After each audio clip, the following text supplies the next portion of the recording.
Hey, it's Jake from the Houston Outlaws. I'm here to answer all your questions for the Twitch All Access AMA. Let's just get right into it. Ancor OW asks, how do you manage your mental state to stay calm and sharp on the stage? It's a good question. I think a lot of it comes down to, like lifestyle things, like being well rested and eating the right amount of food and at the right times in the day to have like the right energy level on stage. And that's something that's different for every person, but you kind of get a ritual going. And I think that ritual is what really helps us stay calm. It's just like, you keep the same things every day. You feel you want to make everything just like practice, so you can execute just like you practiced. So mostly it comes down to preparation rather than like something you do specifically on stage. It's more like what happens before in the day. Dembeck asks, what effect do you think Brigitte will have on the competitive meta when put into competitive? It's tough to say. I think the character might be really strong because she has a ton of potential. I think the number one thing that she'll do is really reduce the impact and playtime of Tracer, because Tracer obviously can be full stun lock killed if you hit a shield bash, with the shield bash into left click into left shift. So that's obviously an insta kill from the stun, which is incredibly good against a character like Tracer. But I kind of think that people will still just play dive and they'll just run not Tracer. They'll go Genji Soldier, Genji Widow, characters that have a little more mobility, especially vertical mobility. She's a lot less effective against. So I think you'll see less Tracer, but ultimately I don't think much change will happen in the meta. Andromeda OW asks, Jake, how do you think you as a person have changed since joining the Outlaws? That's an interesting thing to think about. I think I've learned a lot from my teammates. It's probably like the best way to think about how I've changed personally and my coaches, about how to be the best team player I can be, from what I practice and how I conceive of the game to like how I am in game, like how I calm and how I work together with my teammates. And I think that's something that obviously I'm continually looking to improve, but I feel like there's so many great players on the team in not just ability to play the game, but in how they act as teammates. People who've really inspired me and been role models to me on my team. So it's awesome to play with players like that. And I just feel like if anything, I've just learned from them and emulated what they do. Azox OW asks, what kind of aim practice do you usually do before a game? I always play like a little bit of training range on like a few characters, just get comfortable with mechanics again. Very basics for 5-10 minutes, and then I'll usually go play some deathmatch games on the few heroes that I expect to be playing in the match. Again, just to like get back into another warm up. I kind of avoid playing ranked before matches. Just personally, I prefer DM and training range. That usually does it for me. On top of that, we usually have a pre-match scrim, so we could like really simulate the competitive environment.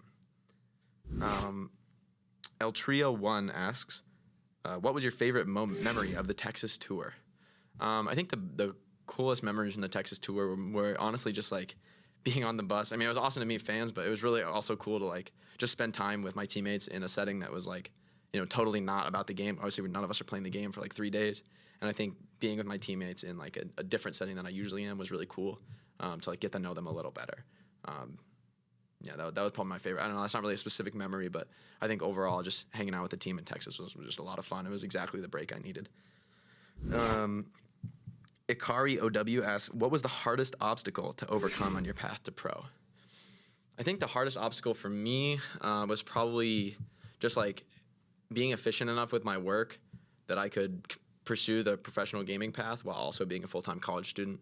I think like once I had been successful in competitive play as a full-time college student, I felt like I really developed my time management skills in that time to be, succeeding academically, but also finding the time to play Overwatch.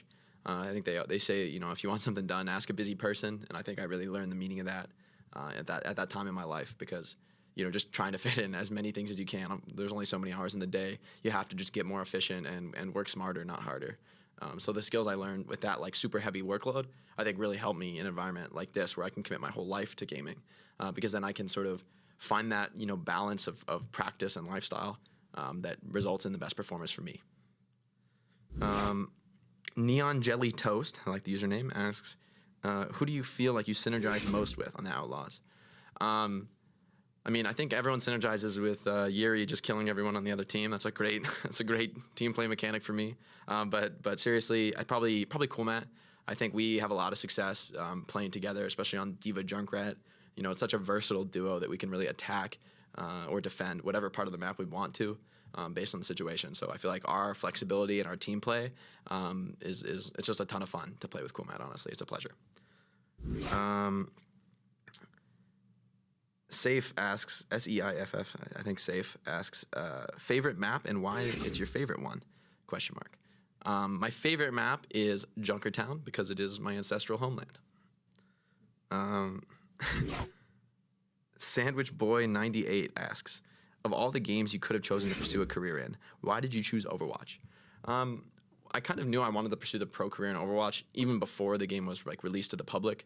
I was like, super sad not to get into the beta, and I was like thinking about Overwatch all the time before it came out, because I knew that mostly it was because Blizzard. Honestly, like I knew that Blizzard is a developer that just doesn't allow their games to fail. They always like not only do they put out the highest quality products most consistently, but they also continue to support them, continue to develop them after release, and no matter what, they don't just let a game go by the wayside. If it's not what fans expect, they're going to keep working until it is. So like when a company like Blizzard announces a game, you just know it's going to be a great game. And also I had played TF2 before Overwatch, so I knew that the arena shooter genre was really what I was looking for in competitive play. HackCam asks, do you like pineapple on pizza? Not really. Like, it's not my favorite, but I don't mind it. I don't know. People are way too crazy about that stuff. And, well, thanks for asking your questions, guys. Hope you enjoyed your AMA on the All Access Pass. I'll catch you later.